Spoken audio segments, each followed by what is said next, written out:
Hello everyone, welcome back to another Wednesday update. Today I'll be covering the weather for the rest of the week of January 10th until January 14th. So starting off with our severe weather outlooks and then we'll go on to our WPC outlooks. For today on the 11th, we don't really have any issued areas for severe thunderstorms. However, tomorrow on the 12th is really when things begin to pick up. We do have a slight risk currently issued for eastern Texas into southern Arkansas, northern Louisiana, and parts of western Mississippi. Threats for this tomorrow do include a 5% tornado risk, where we could see the possibility of a few tornadoes, um, 15% wind threat, and a 15% hail threat. Each on the each by themselves would be capable of issuing up to a slight risk, so we will have to be watching out for the possibility of some large hail, some damaging wind gusts, as well as the probability of a few tornadoes across this region. But this is really only the start of something quite big, as we do have the possibility of a second tornado outbreak this week. Yes, two tornado outbreaks in a single week.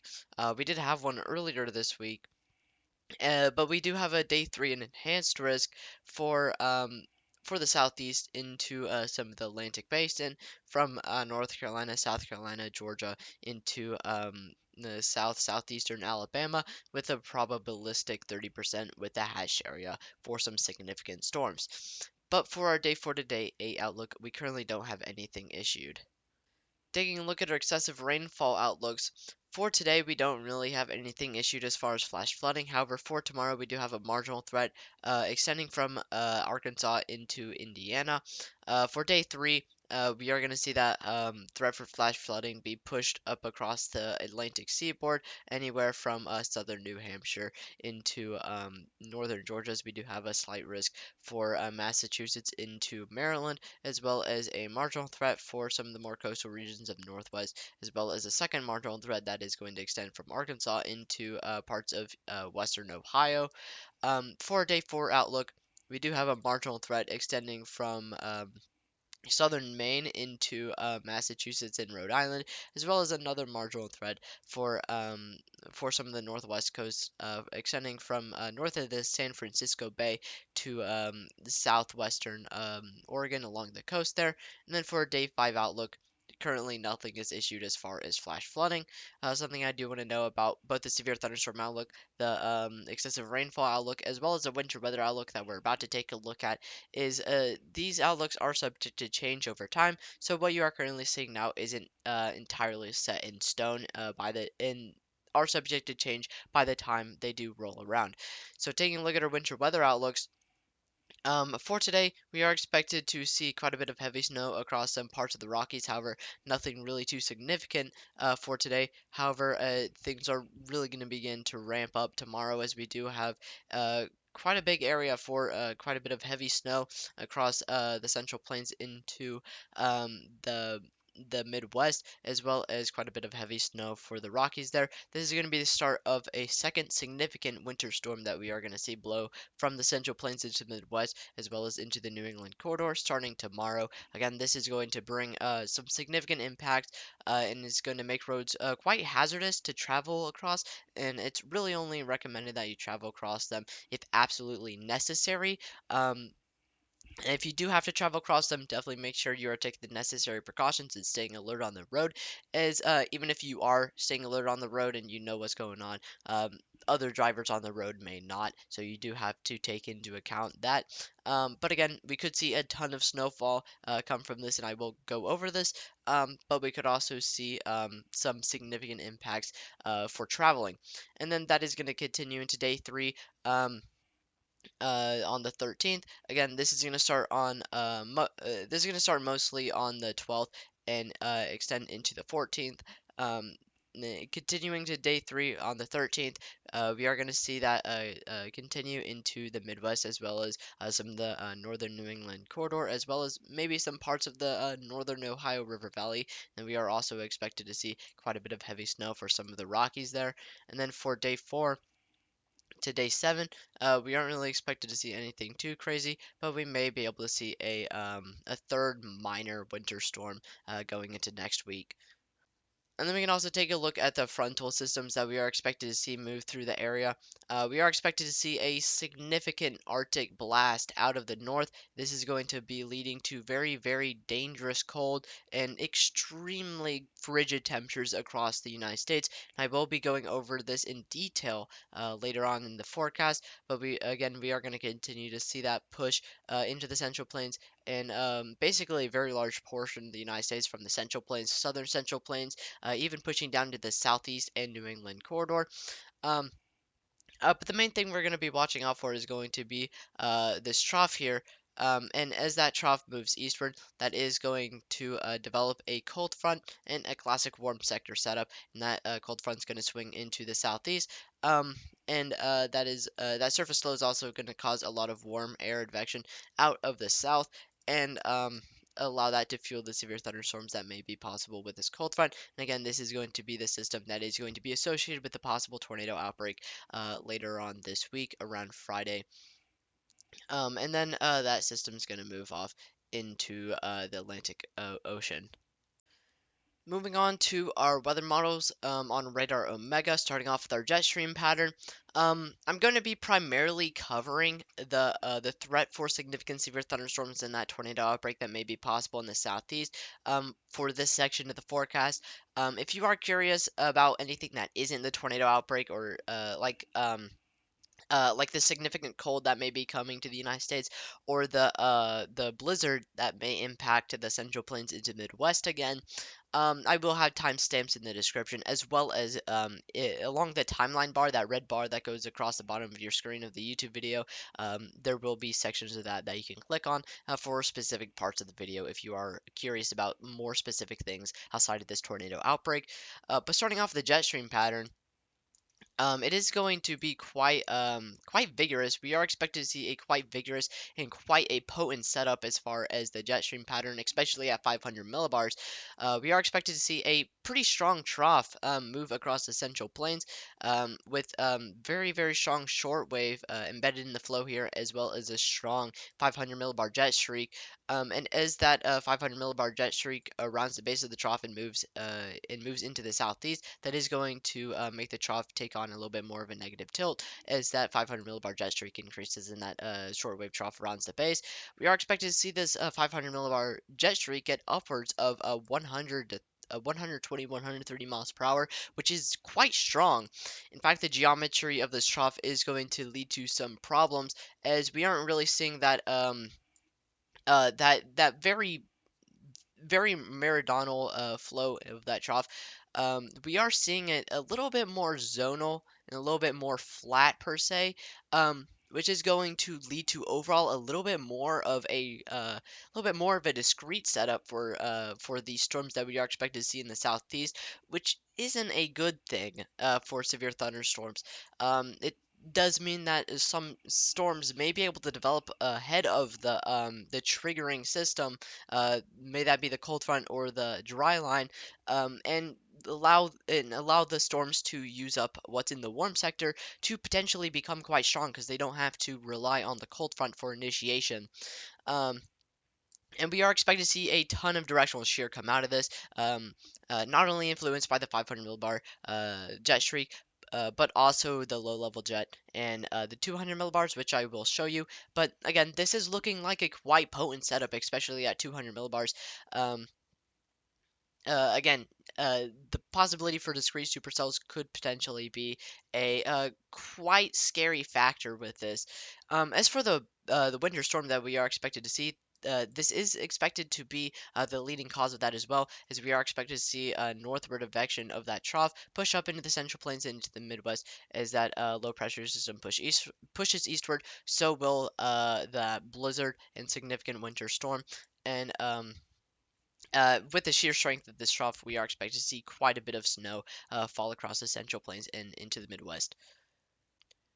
Taking a look at our low-level jet at our 700 millibars and how that is going to affect our shear.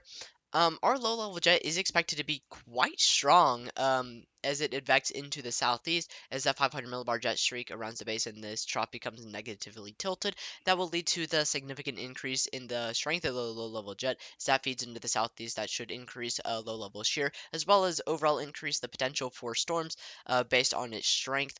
And the low-level jet is expected to be quite strong. Um, with 700 millibar winds aloft that may be getting upwards of 100 miles per hour to potentially 200 miles per hour, which is quite insane. And this is going to be a very strong low-level jet and should definitely lead to a ton of directional shear across this region and definitely support the possibility of tornadoes if we have instability. And I will show you the instability, but taking instability out of account here, um, assuming that we do have instability to more severe thunderstorms, we are expected to see a ton of directional shear, and that should definitely support the possibility for tornadoes across this region. And again, this is looking like a quite potent setup for severe thunderstorms. And you might have noticed there is a line here between, or in the middle of the low-level jet, kind of splitting it into two. Um, this is associated with a line of thunderstorms along a boundary, and I will get into why that is in our composite reflectivity. Taking a look at our 200 millibars here, um, we're going to be taking a look at our 200 millibars so we can get an idea of the spreading of the isobars, spreading of the wind vectors, and see if we have any kind of defluence to help support our severe thunderstorms. Reason we want defluence is because if we do have the spreading of those isobars and wind vectors, which it doesn't look like we really do all that much, it does look like um, the 200 millibars is going to be mostly zonal.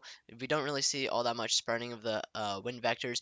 So we are going to see some fairly zonal 200 millibars features. So overall, we don't have the spreading of those wind vectors, so we aren't really expected to have a ton of lift at the low levels. The reason that we do have a ton of lift if we do have defluence is because at the upper levels, when we do have that defluence, it will create a void in the atmosphere, because the atmosphere is a gas and it doesn't like voids, and it will try to fill in that gap. It will use air from the mid levels and the upper levels, and it will all rise upward, and that's how you get wide scale lift. But doesn't really look like we have that, so we aren't really expected to have the aid from our 200 millibars to help with lift. However, with the strength that we are seeing from the trough at our 500 millibars and our 700 millibars, it should definitely be able to compensate for the lack of strong defluence in the upper levels. Taking a look at our composite reflectivity, I'm going to be going over the timing for our severe thunderstorms, as well as going over some of the things I've noticed on our simulated radar and what they might mean for the severe thunderstorm risk on the 11th and the 12th. So starting off with the timing, then we'll go into the radar analysis. Tomorrow, with that slight risk that we do have across eastern Texas, eastern Oklahoma, Arkansas, into Louisiana, and into parts of western Mississippi. We are expected to start off with some of those more discrete supercells, more discrete storms across eastern Oklahoma into northern central, northwestern. Arkansas into southern Mississippi. Those are going to start developing around the early morning, or sorry, the early afternoon on the sorry, not the early afternoon, around 10 p.m. on the 11th.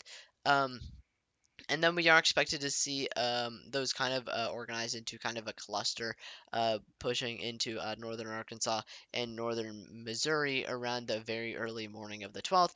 And then that's also when we are expected to see a line of storms develop along that boundary, um, along a potential prefrontal dry line that the SPC has highlighted in their forecast. We are expected to see those storms develop primarily close to the Dallas region, as well as across eastern Oklahoma around the very early morning on the 12th. And then we are expected to see those push into Arkansas and Louisiana around the very early morning of the 12th, around 3 to 4 a.m. Um, and then we are also expected to see that push into Mississippi around 8 a.m. and then into Alabama around 11 a.m. and begin to impinge on Georgia around the very early afternoon. So this is going to be a fairly fast moving system, and it is going to start fairly early in the morning, and it may lead to some impacts with traveling in the morning commute. Um, but as for radar analysis and what I am primarily concerned on as far as the radar, um, uh, the semi-discrete mode, or the more discrete mode I was talking about ahead of the QLCS, or this primary line that you see further to the west. Um, uh, we will have to watch some of these discrete cells in the warm sector, because they won't really have to rely on any boundary to initiate themselves. Um, and they can use everything that's in the warm sector provided to them to become quite monstrous, especially with the amount of directional shear and the amount of instability that we are expected to see in the warm sector, which I will talk about later on in this forecast. But I am recording this after I do talk about those things. So sorry if I do mention them beforehand. Um, uh, these storms will be able to use whatever's in that warm sector to become quite strong and quite hazardous, and these will have to be watched and monitored quite heavily for the tornado, the hail, and not necessarily the damaging wind risk, but we will have to watch these for the damaging wind risk. Overall, we are expected to see quite a bit of rain showers, a little bit more weaker rain showers in the warm sector, kind of around these more robust cells that we see here. Um, so overall, I'm not really sure how those more weaker rain showers are going to affect the instability, heating, and moisture in the warm sector. It may overall decrease the instability in the warm sector, and overall impinge on some of these more robust storms. Um, but we will also have to watch some of these weaker storms along some of these confluence bands here. And then as for the QLCS on the western side of some of these more robust storms, this is not really due to convective mode, but this is mostly due to the forcing that we do have back behind this boundary, which is kind of just squashing these cells along the boundary and forcing them into a line. And this is what's going to have to be watched as far as the damaging wind risk, but this could also lead to the risk for some spin up along this line and the risk for some tornadoes. Taking a look at our storm relative helicity, um, storm relative helicity is basically our directional shear, and it's the type of shear that is needed for tornadoes. Storm relative helicity is basically the change in height, or the change in the winds with height. So, but it's mainly the directions. You do have speed shear, which is the change in speed of the winds with height. However, with directional shear, it does. Uh, it is what is needed for tornadic development. If you don't have a directional shear, then you're not going to have tornadoes. Um, and with our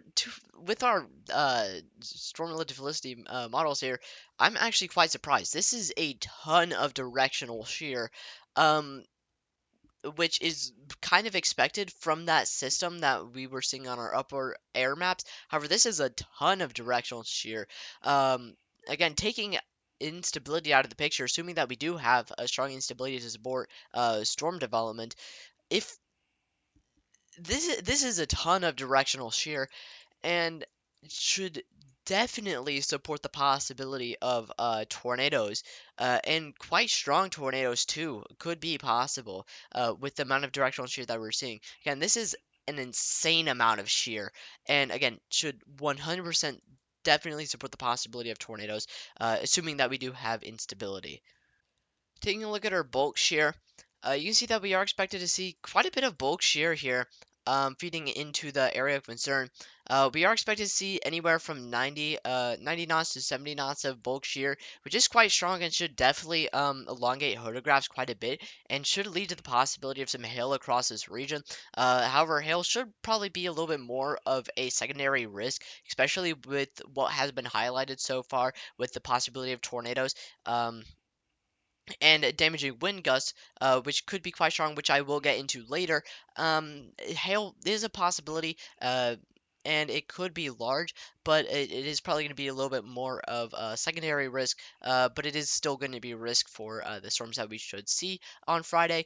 Um, And as far as Speecher goes, disregarding hail, and this should definitely really help with organization of storms in this area. As what the Speecher essentially does is it tilts the updraft and allows the downdraft to fall further downwind from the updraft, which prevents the updraft or the downdraft from cutting off the updraft. So that helps with organization of storms and helps them overall live longer and become more severe. Taking a look at our dew points, um, we're going to be focusing on the instability and the fuel for severe thunderstorms. And we're going to be culminating those two together with our composite parameter, so we can get the idea of the probability for hail. Actually, probably not really the probability for hail because we just looked at it on bulk shear, but the probability for tornadoes, as well as the probability for significant tornadoes and the probability for strong damaging wind gusts across this region. Because I did mention that, and we are expected to have some strong damaging wind gusts. Um, but taking a look at our instability, but starting off with our dew points, we are expected to see quite a bit of ample moisture, which is going to defect northward into the warm sector due to that low pressure system, that surface low further up north. That is going to pull a ton of moisture out of the Gulf of Mexico to fuel our severe thunderstorms. However, instability is going to be a very uncertain thing. Across the southeast when Friday does roll around because we're not really sure the quality of the moisture return and the quality of our instability return to the southeast because we just had that cold front associated with that previous tornado outbreak that we had in the southeast not too long ago earlier this week, and that did introduce quite a bit of drier air and quite a bit of cold air as well, which would inhibit instability.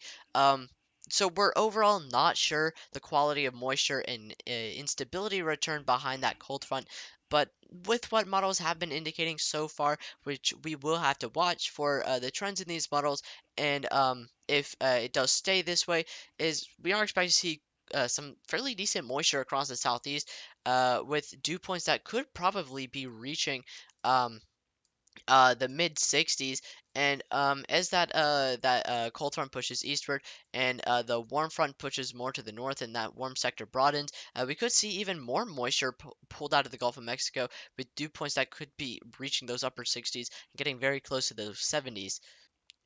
Something I do want to mention, outside of the dew point values that we are seeing in the warm sector, is the potential for a prefrontal dry line that the SPC has mentioned in their forecast. If we do have a prefrontal dry line in the warm sector, um, that means that we are going to have the presence of some fairly warm temperatures in the dry line on both sides of the dry line that are going to be separate from the cold front. So the storms could be more so based towards the dry line, and we won't really have to worry about heat all that much if we do have a little bit more of a prefrontal dry line.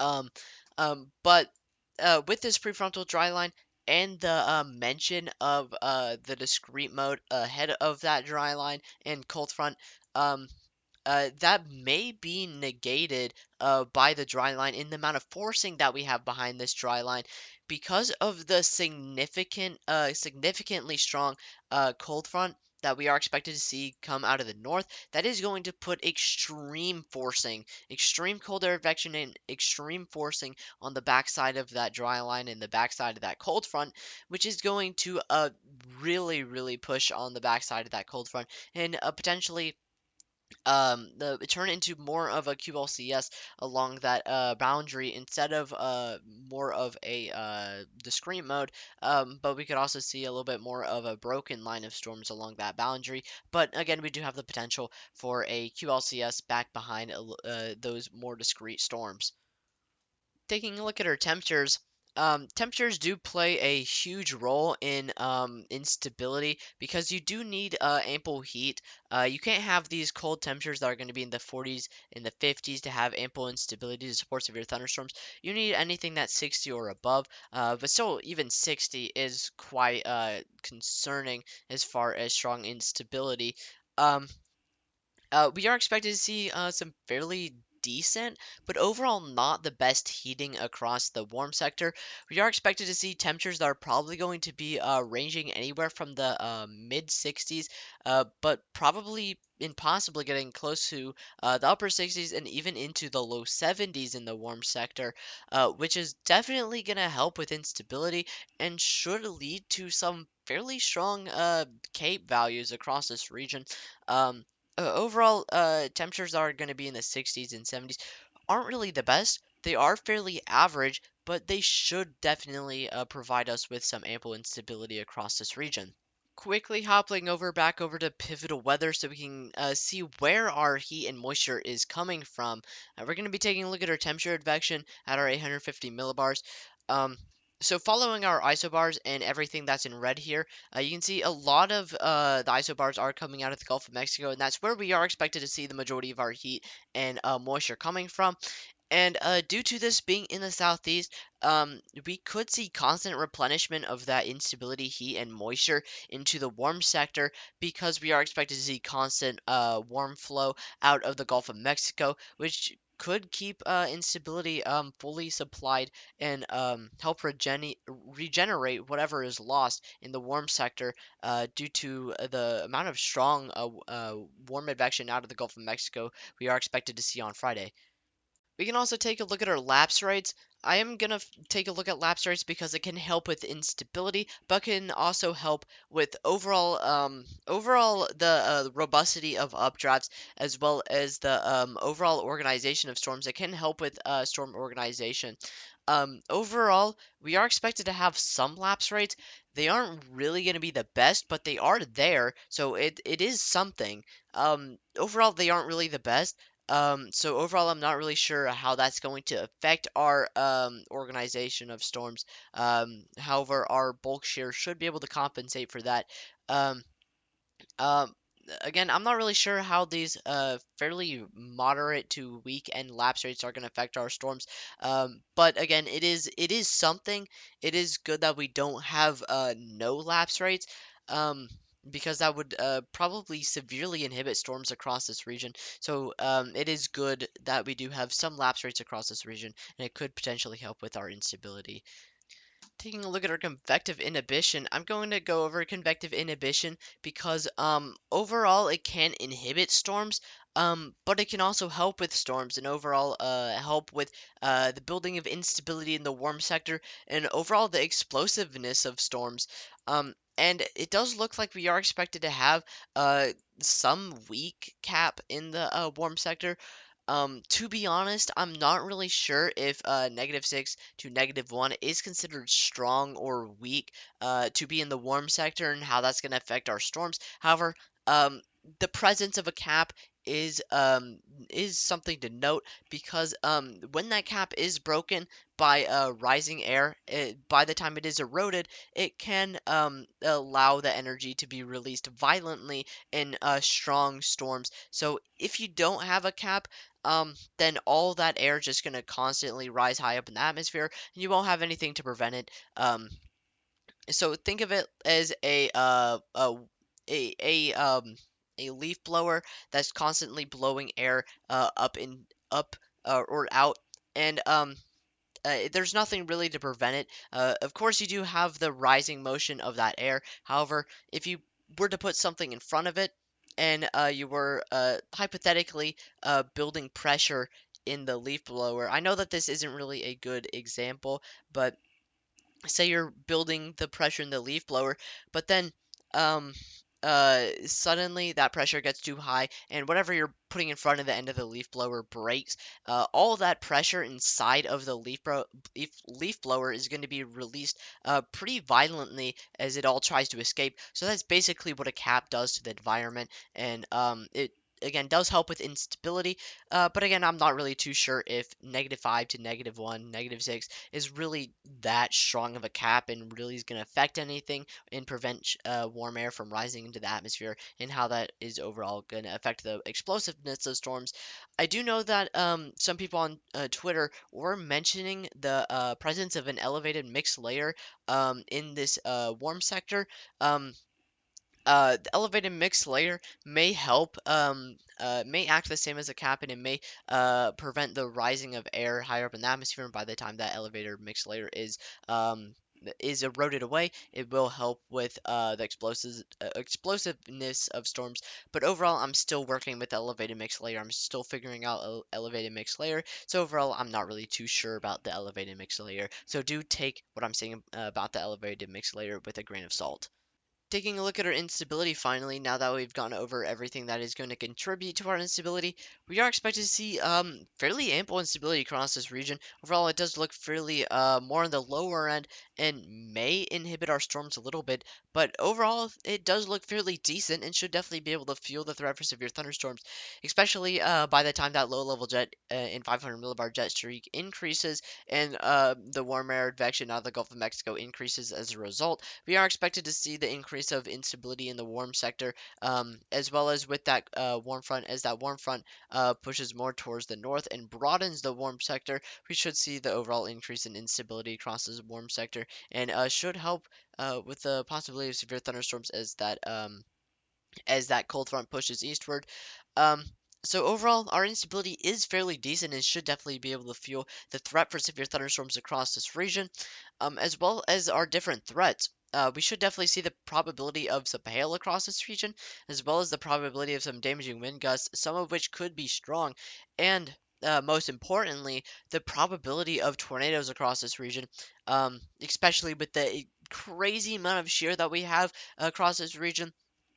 We should definitely see the probability of tornadoes across this region and the probability of some possibly strong tornadoes across this region. And with the probability of strong tornadoes, does come into play the general rule of thumb that we are expected to see some weak tornadoes if we do have the probability of strong tornadoes. Taking a look at our 0 to 3 kilometer instability, or in other words, our instability at the surface level. Reason we are taking a look at this because even if we don't have the presence of strong most unstable cape, which we most definitely do, our most unstable cape is ample for severe thunderstorms, don't get me wrong, but our surface instability does play a major role in the threat for severe thunderstorms because with some certain cold core setups, which this isn't a cold core setup, where we have the lack of strong most unstable cape, but we do have strong surface instability at our 0 to 3 kilometers. That can fuel a threat for severe thunderstorms in itself without the presence of strong most unstable cape. So even though we do have strong, most unstable cape, it is good to look at our surface instability because it can significantly impact the probability of severe thunderstorms. And it does look like we are expected to have very, very good surface instability at our 0 to 3 kilometers, with surface instability that could be getting upwards of 130 joules per kilogram, 100 joules per kilogram. We are expected to have very, very ample surface instability and should definitely be able to support the probability of severe thunderstorms and the possibility of tornadoes if that wasn't already apparent. Taking a look at our composite parameters now that we've gone over our shear and our instability, we can now culminate it together to get an idea of the probability for tornadoes, and then we can also take a look at our risk for strong damaging wind gusts, which is going to be a threat across this region, which we'll have to be watched for. Um, you can see that we do have some fairly decent energy helicity index values across this region, with energy helicity index values that may be a little bit lower than what they might actually be in reality, because we do have a little bit lower most unstable cape, which is going to be affecting our energy helicity index values and getting them a little bit lower than what they are probably going to be in reality. But because we do have extremely strong and ample surface instability, again, that should compensate for our most unstable cape. And again, our energy elasticity index values are potentially going to be higher than what we are seeing on our models. But even if it isn't, we are seeing some fairly decent energy elasticity index values, getting upwards of 2 to 3 on our energy elasticity index values, which is fairly indicative of decent tornado risk. Taking a look at our significant tornado parameter, or SIGTOR as some people call it, both names are fine. This basically gives us the general idea of the probability for significant tornadoes in a given area. And because of the possibility of significant tornadoes in the southeast, definitely being a real threat with what we are seeing as of right now, I am going to be taking a look at this, and it does appear that we are getting some fairly decent, fairly indicative, and fairly overall indicative energy or significant tornado parameter readings that are going to be indicative of the probability of a risk for significant tornadoes across this region.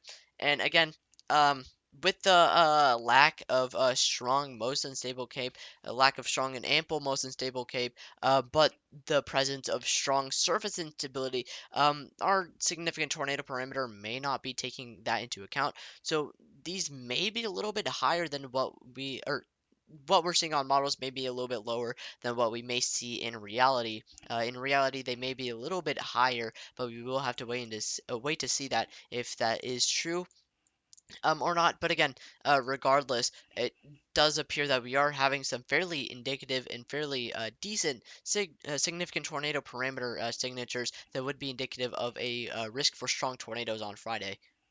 Taking a look at our wind gust models and the probability for significant wind gusts across the southeast associated with that line of convection and potentially some of the more discrete cells ahead of that line, you can see on that line, most prominently, we are having some fairly significant wind gusts that could potentially be upwards of 50 to potentially above 60 miles per hour, to potentially into those 70 miles per hour, which does indicate a significant risk for some significant damaging wind gusts along that line. So, again, with the possibility of some tornadoes and some of those tornadoes being significant, uh, we do have the probability of damaging wind gusts that could potentially also be significant.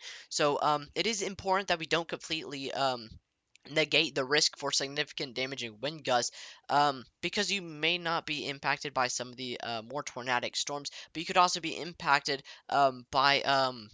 by these more widespread and more significant damaging wind gusts, which could also lead to some damage. So it is important to not completely negate the possibility of some significant wind gusts, and you do want to take into account the probability of some pretty strong damaging wind gusts associated with some of the storms that we may see on Friday. Now we're going to be taking a look at that significant winter storm that may be possible blowing from the Central Plains into the Midwest and the New England corridor later on this week from the 11th into the 14th. So taking a look at the total snowfall that may be possible from this system, I'm taking a look at GFS, and GFS does tend to potentially make things a little bigger than what they truly are. So this may not be the amount of snowfall that you are expected to get. However, it does indicate that you are expected to get a ton of snowfall from this, even if it is going to be lower than what the GFS is indicating. But moral of the story is that we are expected to see quite a bit of snowfall from or come from this, and GFS models are indicating that we could possibly have um, over a feet of snow in regions such as southern Wisconsin, northern Missouri, back into Iowa and Missouri. Um, but snow could extend from Nebraska, Kansas, Iowa, northern Missouri, Illinois, even the northern Mississippi or northern Ohio River Valley, sorry, Michigan, and the Midwest and the New England corridor, as well as potentially extending down into Appalachia in West Virginia. So we are expected to see quite a bit of snowfall and quite a bit of widespread snowfall from this as well. And this is also going to lead to some potentially significant travel impacts, such as near zero visibility in the areas that are impacted, um, and very dangerous road conditions, plus snow accumulation could make driving very dangerous. It is really only recommended that you only drive in the system if absolutely necessary. Um, if you don't have to drive in the system, then don't attempt it. And if you do have to drive in the system, definitely make sure you're staying alert on the road.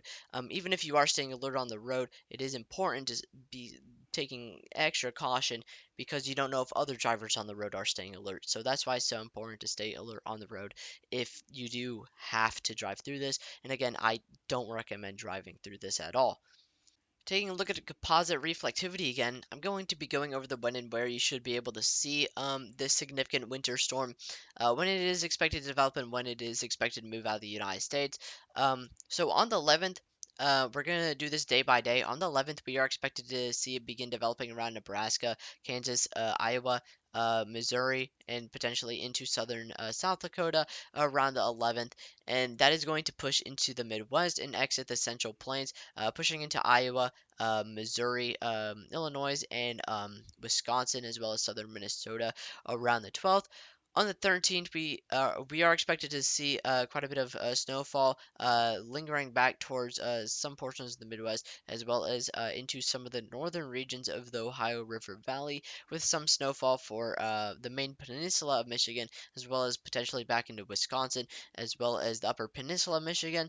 And then on the 14th, we are expected to see the majority of it clear out with some lingering snowfall back into the New England corridor.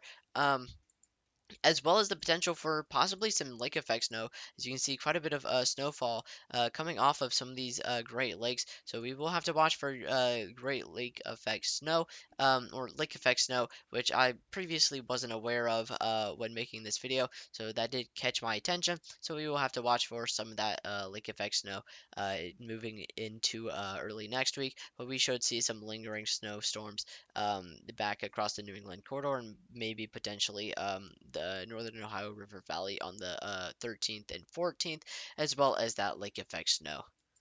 Taking a look at temperatures, um, I may go over dew points as well as a little bit more of a general thing to look at, and mostly because of how our dew points are going to be affected by this cold front and this significant storm that we are expected to see impact the U.S. So I may go over dew points, but I may also not. You can check the timeline to see if I do go over dew points, but I will be going over temperatures and the very dangerous temperatures, very dangerous cold that may be introduced to the United States this week. Um, by the end of the week on the 14th, we are expected to see a very large portion of the United States see below zero temperatures, anywhere from Washington, northern Idaho, almost entirety of Montana, Wyoming, entirety of North Dakota, entirety of South Dakota, entirety of Minnesota, majority of Wisconsin, entirety of Iowa, Nebraska, Kansas, Missouri, Illinois, and potentially extending into Michigan and the Ohio River Valley, as well as potentially extending down into some of the southeast, some of the more southern regions, but overall it should stay mostly around the central U.S. to the northern U.S. Um, it's going to be getting very, very cold because of the cold air advection on the back end of the low pressure system that we are expected to see push out into the Atlantic Ocean. We are expected to see significant cold air advection, which is going to be causing all of this extremely cold air. And we could see temperatures that could be getting below freezing into early next week, potentially push as far south as southern Texas, Louisiana, and the southeast here. So by early next week, the vast majority of the United States should see temperatures that are going to be getting below freezing, and a very good portion of the United States, around the central to northern regions of the United States, could potentially be seeing temperatures that are going to be getting into the negatives below zero. So again, this is going to be very dangerous to people that may be caught outside in this extreme cold. So if you do have any plans outside and you know it's going to be getting very, very cold later on this week, in the area that you live at, I highly suggest checking the temperature before you go outside to do whatever it is that you may need to do. And if you do have to go outside, definitely make sure you are grabbing a jacket. And if you feel like you're getting too cold, you feel like any of your body parts may be getting numb, or you can see visible frostbite, get inside immediately and take the necessary precautions for that. Now that I've told you the weather, please go down to the description and check out the socials for Project Gladiator and join the Discord for any updates on Project Gladiator. If you live in any of the areas that I covered for this week, please stay weather alert for the time being. Two other channels I highly suggest you check out are One Nation Weather and Weather Watcher. If you notice anything might have been wrong with this forecast, or you would like it to make a suggestion or ask a question, please leave a comment. I do read them and I do reply to them. And hopefully I'll be able to see you guys tomorrow with another forecast.